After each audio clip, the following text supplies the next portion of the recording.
Pep, Pep Soler, Bon dia, president. bon dia, com estàs? Molt bé, la veritat és que molt bé. Moltes gràcies per acceptar tenir aquesta estona d'una conversa, que és el que pretén, que venim fent arran del tercer aniversari, diguem-ho així, que es va declarar la Covid a casa nostra. No? El que volem reflexionar una mica, no només de què van ser aquells moments, sinó sobretot d'aquest concepte que va acabar sortint de l'essencialitat de segons quines feines. No? Per això hem anat triant una sèrie de persones que per la nostra manera de pensar vau ser essencials i sou essencials, no? I sobre aquests conceptes ens agradaria desenvolupar la conversa d'avui. Però vaja, abans de res, ens has portat aquí tres peces, un codi civil, un got amb els ODS de l'ONU i una vareta màgica. Sí. I això? Necessito explicar-me i Endavant. segurament serà extens. Bé, en primer lloc, jo dirigeixo Suport Girona, que és una organització finançada com a servei social especialitzat, però que es basa en les normes del Codi Civil a l'hora d'organitzar la relació amb les persones. Val? I el que més s'entén popularment de la nostra relació amb les persones és la figura, ara ja eliminada del sistema jurídic, de la tutela. Hem estat els tutors de dos milers de persones i durant la pandèmia estàvem al voltant de un miler de persones amb les que 1.000 teníem, persones, durant la sí, pandèmia. amb les que teníem una relació del que jurídicament s'entenia com a tutela, que repeteixo avui ja no forma part del panorama. Per tant, com a servei social no som un servei social que es basa en que la persona viu en un lloc o que fa una sèrie d'activitats, sinó que la nostra relació és global. 24/7, 365. Totes les hores del dia es vinculen, tots els dies i tot l'any.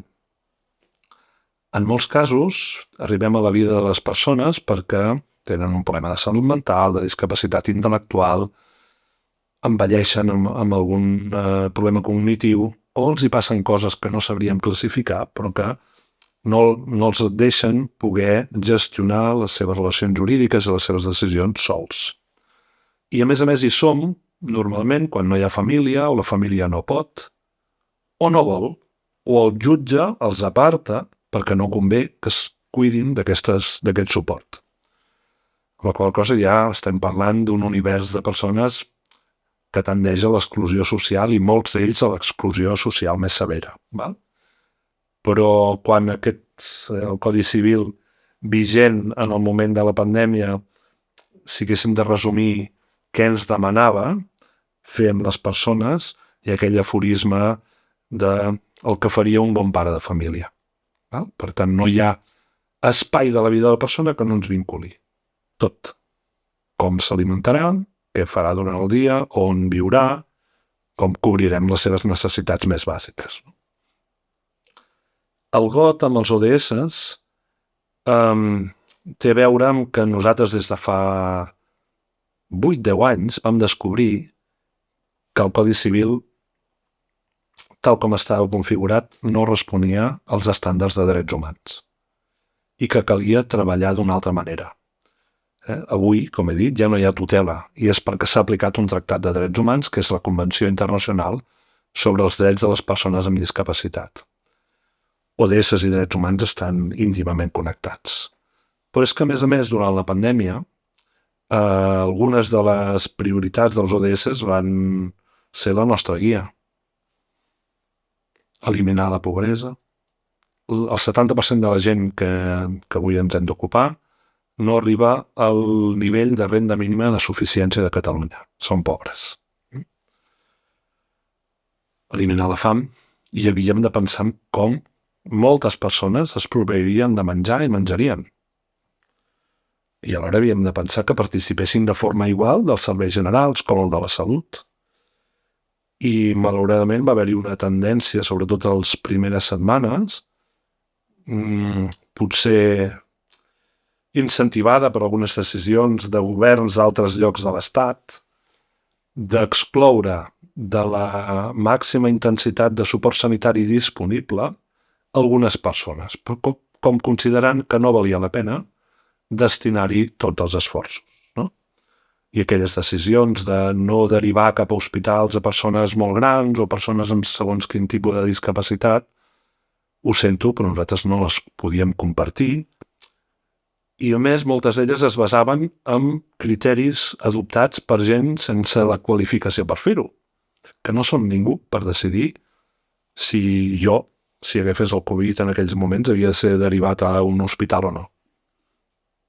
Nosaltres entenem que les decisions basades en els conceptes bioètics de qualitat i expectativa de vida després d'una intervenció només són vàlides en el moment en què tens un recurs escàs i més d'una persona que ha de rebre el recurs. Quan tens un respirador i 2 boques, aquell és el moment de prendre la decisió i no quan encara estàs a casa decidint no enviar-te una ambulància.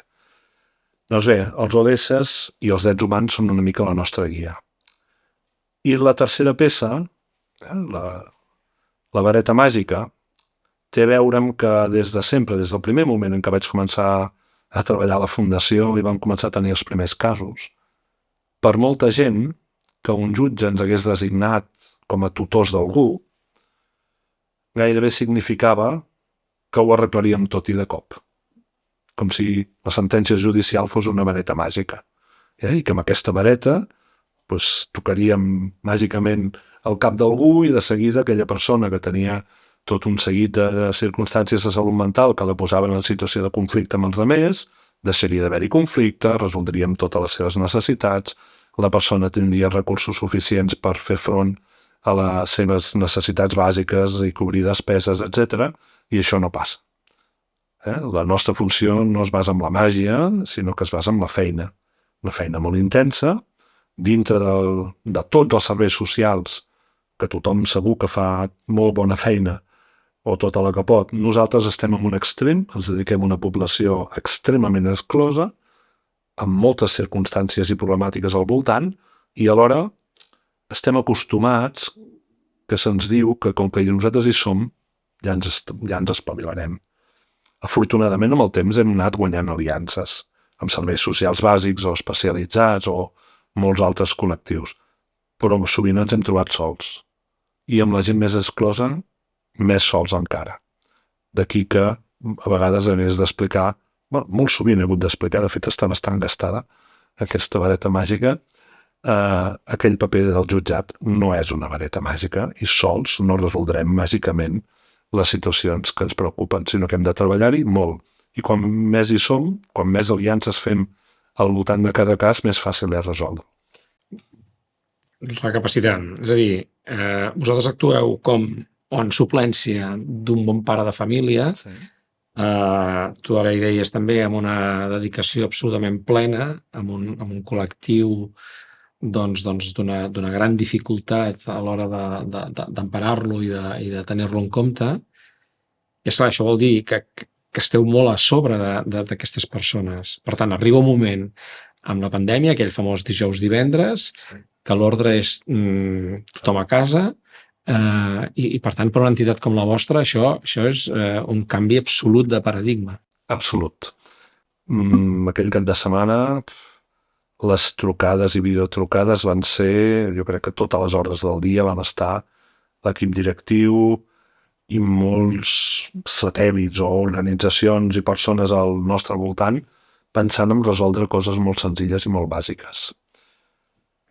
Fixeu-vos, en aquell primer moment, el que després es va convertir en un problema persistent i llarg, que era la qualitat de vida de les persones visquent en algun tipus de centre residencial, he de dir que no va ser la nostra prioritat, perquè pensàvem que allà ja hi hauria professionals al voltant que pensarien en com resoldre aquestes necessitats d'alimentació, medicació, etc. La nostra principal preocupació va ser fruit d'una inquietud que tenim de fa molt temps. Nosaltres som una organització que intenta promoure la vida independent en el si de la comunitat. A Girona viuen a casa seva, tenen la clau del seu pis a casa seva, moltes persones que la resta de Catalunya viurien o en una unitat de llarga estada psiquiàtrica o en algun centre residencial, però que aquí hem apostat per, al màxim de les nostres capacitats, promoure la seva vida en comunitat, que també forma part d'un mandat de drets humans. Article 19 de la Convenció, dret a la vida independent i a no viure d'una manera predeterminada en funció de que tens una discapacitat. Doncs bé, això que ens ha portat a tenir premis mundials, fins i tot, d'alguna de les coses que hem inventat per promoure això, es va convertir en una gravíssima dificultat. Perquè hem fomentat que moltes persones visquin a casa seva, però com que són molt pobres han de compartir, utilitzant durant el dia serveis d'atenció diürna, on moltes vegades allà es proveïa de menjar i d'alimentació, i de cop aquests centres d'atenció diürna es van tancar. I ens havíem de refiar de les poques hores que avui es poden finançar amb diner públic per persones que tenen molt pocs recursos d'atenció domiciliària. Nosaltres, la nostra feina no és donar de menjar, és assegurar que es menja. Sí. Però si no hauríem de ser molts més. Per tant, utilitzem els serveis d'atenció domiciliària generals o especialitzats i tenim una molt bona xarxa de proveïdors d'aquest servei. Però clar, pensada per gent que durant el dia anava a un centre de dia de salut mental, a un taller ocupacional o a treballar. I de cop, aquestes alternatives durant el dia es van tancar també. Per tant, havíem de pensar en com fèiem que en aquells domicilis hi arribés menjar per tots els àpats, hi arribés el suport a través de professionals, malauradament els més mal pagats del sistema, i aquests no van fallar, se'ls ha d'agrair moltíssim que van estar allà, acompanyant la gent i donant-nos solucions, però clar, havíem d'anar a fer la compra nosaltres, tot un seguit de qüestions que de sobte, en aquell moment, ens van emergir i havíem d'anar resolent. Aquell cap de setmana, a més, afortunadament teníem preparat distribuir portàtils entre els nostres equips socials perquè tinguessin més capacitat de treballar en remot, però no sabíem que hauríem d'utilitzar-ho d'una forma tan intensa.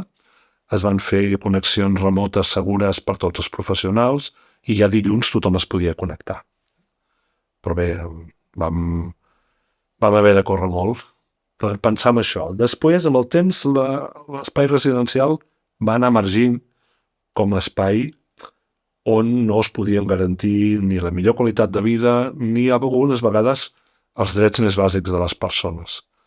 Però en el primer moment la reflexió va ser cap als domicilis. Per això a mi em va semblar molt interessant de poder parlar amb tu com una entitat de serveis socials que alhora utilitza altres entitats de serveis socials per finalment atendre a un ciutadà que requereix d'aquestes atencions especials. No? És a dir, estem davant de tres col·lectius diferents. No? Primer vosaltres, com us vau organitzar, vosaltres tampoc no podíeu anar a treballar i per tant des de casa calia fer-ho tot, no? Això per una entitat què significa? Bé, en primer lloc, la por als entrebancs per desplaçar-se o per poder acudir des de casa del professional en el lloc en el que havia d'intentar ajudar persones que soles, repeteixo, és que si som a la seva vida és per ajudar-los, perquè necessiten un suport a vegades molt bàsic, no? Doncs bé, ja durant aquell cap de setmana ens vam inventar les nostres credencials de serveis bàsics i essencials per poder complementar i donar a qualsevol policia. Jo recordo amb signatura digital fer érem en aquell moment al voltant d'uns 90 professionals, doncs que tots disposessin d'això. Després fer-los entendre que havien de ser capaços d'explicar davant de qualsevol control policial què anaven a fer, que no podien deixar desvalguts i sols algunes persones que havíem d'estar allà amb ells. No? Per això després deixo la qüestió dels mitjans. Penseu que en molts d'aquests domicilis on hi viu gent i comparteix pis gent que nosaltres acompanyem no hi havia un mòbil perquè tenen dificultats per fer-lo anar. I relacionar-se a través de telèfons fixes tots sabem el que suposa. Tampoc hi ha llibres i la possibilitat d'entretenir-te llegint qualsevol cosa. Només hi havia la televisió. I la televisió, el pitjor que li podies oferir en aquells moments a algunes persones, perquè tots els missatges eren de catàstrofe d'emergència, de drama, i si tens dificultats per entendre el món i tot el que t'arriba té aquest contingut, la gent estava angoixadíssima. Per tant, encara era més important que estiguéssim a prop. La veritat és que l'adaptació dels professionals va ser molt, molt bona. Des del primer moment van donar el millor d'ells mateixos. No vol dir que no hi hagués por. Va haver-hi gent que tenia més por que d'altres i s'ha de respectar, però tothom va fer un salt endavant. No? Aquí també ve la vostra relació amb altres entitats com Càritas, com el Banc dels Aliments, com Creu Roja, que són entitats que també han estat fonamentals, van ser fonamentals. Totalment. Penseu això, que amb el sistema aquest de provisió d'aliments a través dels centres de dia, la gent que va a un centre de dia normalment hi menja, i això li estructura molt la vida. De cop havíem de pensar en proveir-nos de menjar, però a vegades les economies estan tan al límit que no pots anar al supermercat amb els diners d'aquella persona. La Fundació va portar molts diners propis de la Fundació. Afortunadament, mira, hi ha moments en què disposem de la tresoreria per fer front a aquestes coses. Però en molts casos, si no fos pels bancs d'aliments, no haguessin tingut la capacitat de cobrir totes les necessitats, ni molt menys. Per tant, s'ha d'agrair. I, de fet, nosaltres, la nostra essència és buscar la col·laboració al voltant de cada cas. No treballem amb receptes prefixades. Al voltant de cada persona, en funció d'on viu. Primer en qui viu. Després, a l'entorn on viu, el que busquem són els suports més a prop. A vegades aquella parròquia, aquell grup de voluntariat, et pot donar un cop de mà molt gran. I els proveïdors de serveis socials especialitzats també es van adaptar. Alguns d'ells, a mesura que van començar a distribuir tablets i mòbils, intentaven suplir la mancança del servei durant el dia oferint entreteniment amb una mica de sentit per fugir de la televisió, perquè si no, la televisió era dramàtica, en el sentit que era generadora de més angoixa encara, no? I hem de buscar esbargir-nos i canviar de xip. Nosaltres ens vam inventar també, que ja teníem extesa bona part d'aquestes tauletes i telèfons, un joc virtual, un joc com un joc de televisió, on diversos pisos competien entre ells, responent preguntes molt senzilles, tothom guanyava sempre, no hi havia guanyadors, però introduint idees d'autoprotecció, de coses de cultura general, coses molt senzilletes, però que els engrescava i la veritat és que va ser un invent interessant. I a pesar de tota la feina, a pesar de totes les proteccions, a pesar d'haver anar complint amb tot allò que es demanava, algú queia malalt, algú es contagiava. I en aquest cas, clar, estem parlant d'unes persones que depenen de vosaltres. Totalment. En aquests casos, què passava? Mira, com et deia, teníem aquesta gran diferència, allà sí que es va veure la diferència entre viure en un espai residencial i viure a casa teva. Hem tingut gairebé unes 50 baixes, mort, però eren 47 responien a gent que vivia en centres residencials i només 3 de persones que es van infectar i estaven al domicili i totes elles, a més, tenien alguna altra comorbilitat. 2 concretament estaven en processos d'immunodepressió perquè estaven sent atesos per càncer. Al llarg de la pandèmia hem tingut molts infectats, molts, de fet tots ho hem passat d'una manera o de l'altra, però en aquells moments l'impacte no va arribar fins que es va començar a extendre el virus per centres residencials. I es va començar a produir casos positius i infecció i malaltia i mort en molts centres residencials, tant de gent gran com de persones amb discapacitat intel·lectual, sobretot. Afortunadament, amb les llars de salut mental va haver-hi menys impacte. Llavors, a més, es donaven diversos factors. Primer, aquesta mitologia al voltant de la derivació o no derivació. Jo crec que la Generalitat aquí es va portar bé i no va donar instruccions directes de no derivació.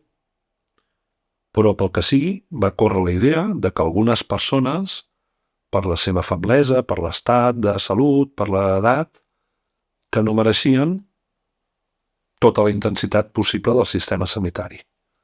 I nosaltres això no ho podíem tolerar, perquè entenem que va contra els drets humans. I per tant, no, i recordo alguna conversa pujada de to i amenaçadora, per part nostra, davant d'algun responsable residencial que considerava que havia de no derivar cap als sistemes d'emergències de salut algunes persones. Ho sento. No crec que fos l'espai en el que prendre una decisió, tu sí, tu no. Doncs, quan tens un recurs únic i dues persones per atendre, allà pots prendre una decisió basada en criteris d'utilitat o d'expectativa de qualitat de vida, però abans no. Es va donar de la paradoxa de que viure en un centre residencial et podia donar menys drets i, per tant, més risc que viure just al davant, tenint la mateixa edat i el mateix diagnòstic. I això considerem que no podia ser. Per tant, crec que vam ajudar en aquest sentit a entendre que tot i entendre el col·lapse inicial del sistema, la dificultat del sistema sanitari per entomar la situació, però també la reacció va ser molt bona i cada vegada es podia atendre millor.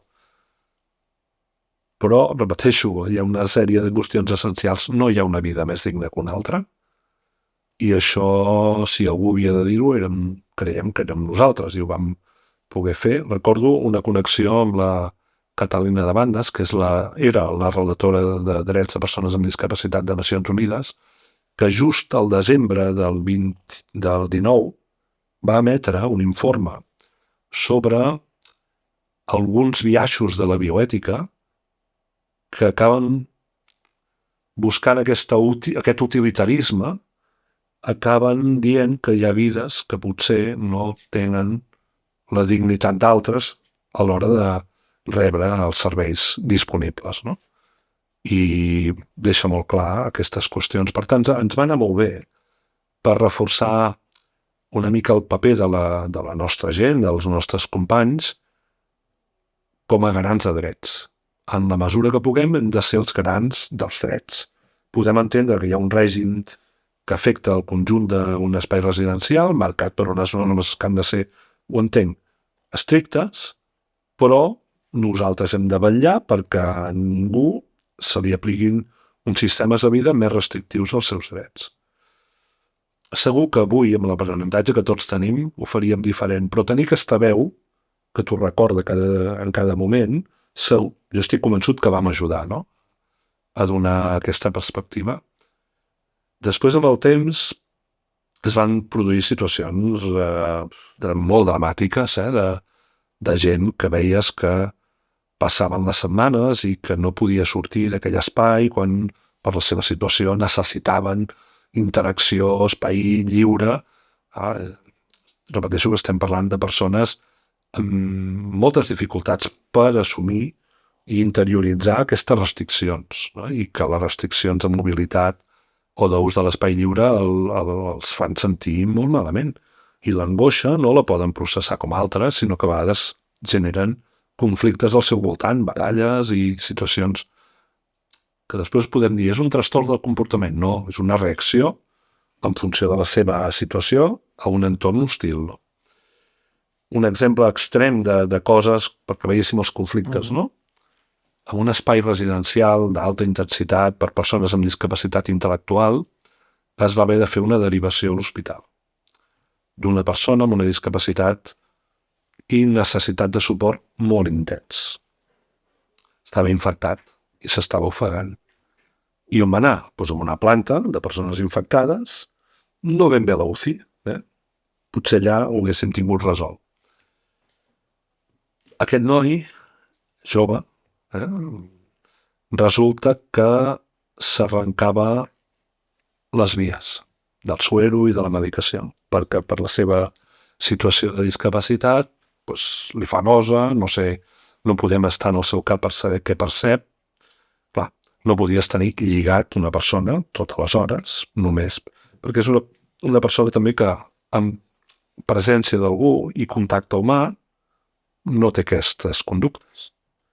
Però clar, no podíem exigir segurament al sistema sanitari en aquell moment que li pogués proveir d'això, d'aquest ajustament raonable. Seria raonable en altres circumstàncies, en aquesta no. Clar, al centre estan dimensionats i tenen el personal per cuidar la gent quan està dintre. Però no podien enviar ningú allà 24 hores tots els dies. I se'ns va demanar a nosaltres, situem-nos principis d'abril, que busquessin cobrir aquesta necessitat. O sigui, com ho fèiem per dir-li a algú et contracto o la teva feina serà anar a una planta d'infectats de Covid, estar 24 hores al dia o totes les hores al dia, anar-ho combinant diverses persones al costat d'una persona infectada. En aquell moment del mes d'abril, aquí et trobes per fer aquesta feina. Qualsevol pare de família, el primer que et diria, escolti, jo, pare o mare, jo no m'arrisco, jo no tinc, soc treballador social, soc auxiliar, qualsevol funció bàsica de l'àmbit social, no estem preparats per això. I recordo unes converses buscant alternatives amb una heroïna del moment, no? La cap d'infermeria d'Altoreta, buscant solucions, i la solució final es va venir per poder contractar com a treballadores familiars estudiants de medicina de tercer que volien contribuir, sentien la necessitat de fer alguna cosa, però clar, no se'ls podia contractar ni com a infermeres, ni perquè no ho eren, no estaven titulades, i el que feien era fer voluntariat al Trueta, ajudant a professionals a posar-se als equips de protecció, etc. Per tant, hi havia una predisposició a gestionar aquest risc i les van poder contractar per fer aquesta feina. Aquest és un cas límit, me l'has explicat abans i ja m'havia posat la pell de gallina, però clar, un pensa en tot l'esforç que va suposar per les entitats del tercer sector doncs un fet com la Covid, no? I clar, si alguna cosa estem intentant donar-li voltes en aquestes xerrades és en el concepte essencial, no? Jo penso que mai com fins aleshores ens adonem de qui és essencial i qui no en aquest país. I resulta que totes les persones que cuiden a les persones ens adonem que són essencials. Però alhora, una de les lliçons també apreses d'aquest moment, no només és aquesta, diguem, definició conceptual, sinó que malauradament això no té una aplicació pràctica o, diguem, no té una contraprestació per part de la societat. És a dir, gent que entrega la seva vida i la seva feina a cuidar els altres, però que la ciutadania ni en té un concepte ni prestigia, ni l'administració retribueix d'una manera digna. Llavors estem davant d'un concepte de gent que és essencial, però que no som capaços com a societat de recompensar-ho d'alguna manera, no? És així, i de fet, ara, amb totes les lliçons de la Covid, que s'estan fent estratègies, per exemple, hi ha l'estratègia europea dels suports de llarga durada, de les cures de llarga durada, no? Un terç d'aquest document de la Unió Europea que va sortir al setembre, on hi ha moltes reflexions al voltant del que ha suposat la Covid i com hem de reestructurar els serveis per intensificar els suports i les possibilitats de viure a casa i no haver de raure en un espai residencial com l'única alternativa davant d'alguna la necessitat de certa intensitat de suports. El gran capítol és amb la nova societat europea envellida, demogràficament envellida i necessitada cada vegada de més cures, com ho farem per proveir-nos dels professionals que faran aquestes cures? Si avui no hi ha un prestigi social d'aquesta feina, ni unes condicions laborals que permetin fidelitzar el treballador.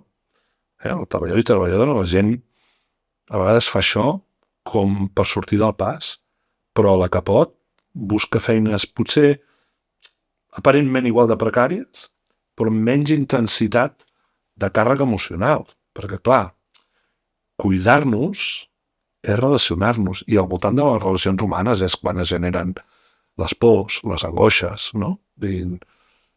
Treballant en una fàbrica de cargols, on pots tenir molt d'estrès per com s'organitza la feina, però no t'enfades massa amb el cargol, ni amb la màquina. És amb les persones que la relació i la intensitat de les emocions al voltant de la relació ens poden generar, inclús generar-nos problemes de salut mental propis. Doncs és un dels grans dubtes. La mateixa Organització Mundial de la Salut, la regió europea, al setembre, va emetre un comunicat. I estem parlant d'una organització seriosa, Doncs el titular del comunicat deia: Europa afronta una bomba de rellotgeria en la seva força de treball de salut i de cures. O ens posem les piles, o tenim per davant, però imminentment, una escassetat de professionals per cuidar-nos. I això, i ho dic ja potser com a última pregunta, davant de... O sigui, 3 anys després de la Covid, et dona la sensació que hem reaccionat. És a dir, aquesta bomba no la tenim encara, el tic-tac no és encara ja més proper. Crec que sí que hi ha un nucli de gent preocupada per fer-nos més resilients en aquest aspecte, però el gruix de la societat està pensant en escapar del record d'aquell moment i potser estem buscant alternatives per no pensar-hi, per no pensar en la nostra feblesa. I sento parlar avui de moltes coses que ens enlluem en cap a un futur que vés a saber si vindrà o no vindrà, i aquesta essència de que els humans sols, ningú pot cobrir totes les seves necessitats. La majoria necessitem de xarxes de persones i socials per poder garantir que sobrevivim. Però alguns necessiten una xarxa un pèl més intensa. I això no ho volem acabar d'assumir. I la prova és que bé, els pressupostos orientats a reforçar tot això no acaben de ser-hi. Jo percebo, una inquietud molt localitzada però no generalitzada. I hauríem de reflexionar-hi. No sé si el que ens ha passat tornarà a passar, però que la feblesa humana mereix esforços de rehumanitzar les relacions per poder-nos fer forts, i rehumanitzar avui en dia amb la societat que tenim també es fa amb serveis. Haurem de posar-hi remei. Nosaltres intentem insistir-hi, però no podem canviar el món. Moltes gràcies, Pep. Gràcies no només per aquells moments, aquells moments tan difícils on tots els vostres companys i companyes doncs ho van donar tot. Gràcies per seguir-ho donant tot i efectivament esperem que d'aquestes reflexions doncs puguem ser capaços de canviar les coses, no tinguéssim aquesta esperança de que algun dia no podríem canviar les coses, difícilment podríem continuar endavant. Moltes gràcies. Gràcies a tu, president. Sí.